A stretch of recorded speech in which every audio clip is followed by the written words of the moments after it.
Welcome to my channel. আজ আমি তোমাদের কষে দেখি সেভেনের 11 দশমিক সংখ্যায় মান খুঁজি 1 থেকে 11 পর্যন্ত অঙ্কগুলো সমাধান করে দেখাবো। এর আগের ভিডিওতে আমি তোমাদের 1 থেকে 10 পর্যন্ত অঙ্কগুলো সমাধান করে দিয়েছি। তোমরা দেখে না থাকলে তোমরা অবশ্যই দেখে নেবে। দেখো 1 নম্বর অঙ্কটা কি আছে, 0.625 ভাগ 5। তো প্রথমে কি করবে, তোমরা প্রথমে দশমিক ভগ্নাংশকে সামান্য ভগ্নাংশে নিয়ে আসবে। ঠিক আছে, কিভাবে আনবে দেখো, দশমিক বাদে প্রথমে সংখ্যাটা লিখবে। ঠিক আছে, তারপর নিচে তোমরা কি করবে, দশমিকের পরে যতগুলো সংখ্যা থাকবে একের পরে ততগুলো শূন্য বসাবে। বুঝলে? তো এটা হচ্ছে দশমিক ভগ্নাংশ আর এটা হচ্ছে সামান্য ভগ্নাংশ। তো যখনই তোমরা দশমিক ভগ্নাংশ দেখবে তখনই তোমরা কি করবে, দশমিক ভগ্নাংশকে সামান্য ভগ্নাংশে নিয়ে আসবে। কেমন? তারপরে ভাগ 5। এবার দেখো 5-এর নিচে কিছু নেই, মানে 1 আছে। তো 625 নিচে 1000। এবার এই ভাগ চিহ্নকে গুণ চিহ্ন বানাবো। ঠিক আছে, ভাগ চিহ্নকে যখন আমরা গুণ চিহ্ন বানাবো তখন ডান পাশে, মানে ভাগ চিহ্নের ডান পাশে যে ভগ্নাংশটা থাকবে সেই ভগ্নাংশটা কি হবে, উল্টে যাবে। মানে হরের সংখ্যাটা লবে যাবে আর লবেরটা হরে আসবে, মানে নিচের সংখ্যাটা উপরে যাবে আর উপরেরটা নিচে আসবে। বুঝলে? এবার দেখো, এবার কাটাকাটি করব 5 দিয়ে 625-কে। তো 5 দিয়ে 625-কে যদি আমরা কাটি তো প্রথমে ভাগ করে দেখব কত হচ্ছে। 5 চৌকো 5, 1 আর 2 12, 5 দুগুণা 10, 2 আর 5 25, 5 5-এ 25, 125, 125। বুঝলে? তো কাটাকাটি করার পর কি পেলাম, উপরে পেলাম 125 আর নিচে 1000। এবার দশমিক বসাবো। 1000 দিয়ে 125-কে যদি আমরা ভাগ করি তো সেই ভাগফলটা কিন্তু দশমিক ভগ্নাংশ হবে। ঠিক আছে, তো প্রথমে 125 লিখে নেব। এখানে দেখো কয়টা শূন্য আছে, 3টা। তো হরে যতগুলো শূন্য থাকবে, একের পরে যতগুলো শূন্য থাকবে, আমি কি করব, এই যে লবের যে সংখ্যাটা আছে 125, সেই সংখ্যাটার ডান দিক থেকে ততগুলো সংখ্যার পর জিরো বসাবো, দশমিক বসাবো। এখানে জিরো কয়টা আছে, 3টা। তো দশমিক ডান দিক থেকে 3টা সংখ্যার পর বসবে, 1 2 3 এখানে বসবে। বুঝলে? আর দশমিকের সামনে যদি কোনো সংখ্যা না থাকে তোমরা শূন্য বসাবে। ঠিক আছে, 2 নম্বর অঙ্কটা কি আছে, 0.627 ভাগ 3। তো প্রথমে দশমিক ভগ্নাংশকে সামান্য ভগ্নাংশে নিয়ে আসব, দশমিক বিন্দু বাদে সংখ্যাটা লিখব। তারপরে দশমিকের পরে যতগুলো সংখ্যা থাকবে নিচে একের পরে ততগুলো শূন্য বসাবো, ভাগ 3। 627 নিচে 1000। এবার দেখো 3-এর নিচে কিছু নেই, মানে 1 আছে। তো ভাগ চিহ্নকে গুণ চিহ্ন বানালে কি হবে, একটা উপরে যাবে আর 3টা নিচে আসবে আগের মতো। বুঝলে? এবার কাটাকাটি করব। 3 দিয়ে আমরা যদি 627-কে ভাগ করি তাহলে কত হবে, 3 দুগুণা 6, 2। ভাজ্য থেকে কোনো সংখ্যা নামানোর পর ভাগ করা না গেলে কি দিতে হয়, শূন্য দিতে হয়। তারপরে 7, 3 লং 27। কত পেলাম, 209। ঠিক আছে, এবার দেখো কাটাকাটি করার পর উপরে থাকলো 209 আর নিচে থাকলো 1000। এবার কি করব, উপরের সংখ্যাটা লিখব 209। এখানে শূন্য কয়টা আছে, 3টা। তাহলে ডান দিক থেকে 3টা সংখ্যার পর দশমিক হবে। আর দশমিকের সামনে কোনো সংখ্যা না থাকলে তোমরা শূন্য বসায় দেবে। কেমন? এটাই তোমাদের ভাগফল। 3 নম্বর অঙ্কটা দেখো কি আছে, 0.343 ভাগ 7। তো প্রথমে আগের মতো দশমিক ভগ্নাংশকে সামান্য ভগ্নাংশে নিয়ে আসব। এটা হবে 343। প্রথমে দশমিক বাদে সংখ্যাগুলো লিখব, তারপর দশমিকের পরে যতগুলো সংখ্যা থাকবে নিচে একের পরে ততগুলো শূন্য বসাবো, ভাগ 7। বুঝলে? এবার দেখো 7-এর নিচে কিছু নেই, মানে 1 আছে। তো 343 বাই 1000। ভাগ চিহ্নকে গুণ চিহ্ন বানাবো। ভাগ চিহ্নকে গুণ চিহ্ন বানালে কি হবে, নিচের সংখ্যাটা উপরে যাবে আর উপরের সংখ্যাটা নিচে আসবে। বুঝলে? এবার 7 দিয়ে 343কে কাটবো, তার জন্য ভাগ করব। 7 দিয়ে 343কে ভাগ করব, তো 4 সাতা 28, 5 সাতা 35, তাহলে 4 সাতা 28, 8 থেকে 14 6, 8 3 63, 7 লং 63, কত পেলাম? 49। 49, ঠিক আছে। তো এবার দেখো, এখানে কাটাকাটি করার পর উপরে থাকলো কত? 49, আর নিচে কত? 1000। এবার কি করব, 49টা লিখব, এখানে শূন্য কয়টা? 3টা, তাহলে ডান দিক থেকে 3টা সংখ্যার পর দশমিক বসাবো, কিন্তু এখানে যে 3টা সংখ্যা নেই। তো যখন সংখ্যা কম থাকবে তখন তোমরা কি বসাবে? শূন্য বসাবে, ঠিক আছে। এবার আমি এখানে দশমিক বসাবো, বুঝলে? আর দশমিকের সামনে যদি কোনো সংখ্যা না থাকে তোমরা কি বসাতে পারো? 0 বসাতে পারো, বুঝলে? এবার তোমাদের একটা কথা বলি, 49-এর সামনে যে আমি 0টা বসালাম তাতে কি 49-এর মানটা বাড়লো? অবশ্যই বাড়লো না, 49ই রইলো। তো আমরা কোনো সংখ্যার সামনে যত ইচ্ছা 0 বসাতে পারি। কেন? কারণ আমরা যদি সামনের দিকে 0 বসাই তাহলে কি সেই 0 সেই সংখ্যাটার মানটা না বাড়ায় না কমায়, বুঝতে পারলে?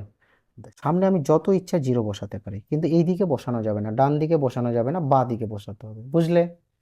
এই হলো তোমাদের ভাগফল। 4 নম্বর অঙ্কটা লক্ষ্য করো, কি আছে? 651.2 ভাগ 4। তো আগের মতো প্রথমে দশমিক ভগ্নাংশকে সামান্য ভগ্নাংশে নিয়ে আসব। কি করব? দশমিক বাদে সংখ্যাটা লিখব 6512, আর দশমিকের পরে যতগুলো সংখ্যা থাকবে হরে একের পরে ততগুলো শূন্য বসাবো, ভাগ 4। 6 5 1 2 নিচে 10। এবার দেখো 4-এর নিচে কিছু নেই, মানে 1 আছে, তো ভাগ চিহ্নকে যখন গুণ চিহ্ন বানাবো 1 উপরে যাবে আর 4 নিচে আসবে, বুঝলে? এবার আমরা কাটাকাটি করব, 4 দিয়ে এটাকে কাটবো, তার জন্য ভাগ করে দেখব। 6512, তো 4 ও 4, 2 আর 5 25, 4 6 24, 1 1 11, 4 2 8, 3 আর এখান থেকে 2 32, 4 8 32, কত পেলাম? 1628। 1628। এবার 1628 নিচে থাকলো কত? 10। এবার দশমিক বসাবো, কেমন? তো 1628 লিখলাম, এখানে শূন্য কয়টা? একটা, তাহলে ডান দিক থেকে একটা সংখ্যার পর দশমিক হবে, ঠিক আছে। এটাই ভাগফল। 5 নম্বর অঙ্কটা কি আছে? 7 ভাগ 3.5। তো দেখো 7 ভাগ 3.5, তো প্রথমে দশমিক বাদে সংখ্যাটা লিখব, তারপর দশমিকের পরে যতগুলো সংখ্যা একের পরে ততগুলো 0 বসাবো নিচে। এবার আগের মতো ভাগ চিহ্নকে গুণ চিহ্ন বানাবো। তো ভাগ চিহ্নকে যখন আমরা গুণ চিহ্ন বানাবো, ঠিক আছে, তখন কি হবে? তার ডান পাশের ভগ্নাংশটা উল্টে যাবে, মানে নিচের সংখ্যাটা উপরে যাবে, উপরেরটা নিচে আসবে। 7 দিয়ে এটাকে কেটে দিই, 5 7 35, আর 5 দিয়ে 10কে কাটলাম, 5 2 10, তাহলে কত পেলাম? 2 পেলাম। 6 নম্বরটা কি আছে? 18 ভাগ 0.2। তো 18 ভাগ, প্রথমে দশমিক ভগ্নাংশকে সামান্য ভগ্নাংশে নিয়ে আসবো, তাহলে উপরে 2 নিচে কত? 10। 18 ভাগ চিহ্নকে গুণ চিহ্ন বানাবো, ভাগ চিহ্নকে গুণ চিহ্ন বানালে 10 উপরে 2 নিচে আসবে, 9 2 18, তাহলে 9 10 কত হচ্ছে? 90। 7 নম্বর অঙ্কটা কি আছে? 28.8 ভাগ 1.2। তো লক্ষ্য করো, এটা একটা দশমিক ভগ্নাংশ, এটা একটা দশমিক ভগ্নাংশ। তো দশমিক ভগ্নাংশকে প্রথমে সামান্য ভগ্নাংশে নিয়ে আসব। কিভাবে? দশমিক বিন্দু দশমিক বিন্দু বাদ দিয়ে সংখ্যাটাকে লিখব, তারপর দশমিকের পরে যতগুলো সংখ্যা থাকবে নিচে ততগুলো 0 বসাবো। এখানে হবে 1 2, আর নিচে কত হবে? 10। এবার দেখো 288 10, ভাগ চিহ্নকে গুণ চিহ্ন বানাবো, তাহলে 10টা উপরে যাবে আর 12টা নিচে আসবে। এবার দেখো 10 আর 10 কেটে যাবে, আর 12 দিয়ে 288 কাটবো। তাহলে 12 দিয়ে 288কে ভাগ করে দেখি কত আসছে। 2 12 কত 24, 4 আর 48, 4 12 48, কত 24। বুঝলে? তাহলে কত পেলাম ভাগফল? 24 পেলাম। এবার 8 নম্বর অঙ্কটা লক্ষ্য করো, কি আছে? 11.7 ভাগ 1.3। তো উপরে কি হবে? 117, নিচে কত হবে? 10 হবে, ভাগ উপরে হবে 13, নিচে কত হবে? 10।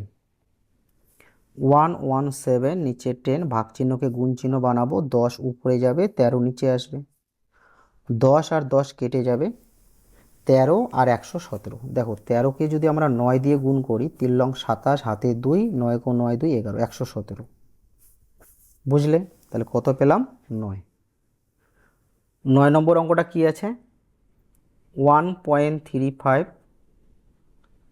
ভাগ 1.5। তো উপরে হবে 135, নিচে কত হবে? 100, ভাগ উপরে হবে 15, নিচে 10। 135 নিচে 100, ভাগ চিহ্নকে গুণ চিহ্ন বানাবো, উপরে 10 যাবে আর নিচে 15 থাকবে।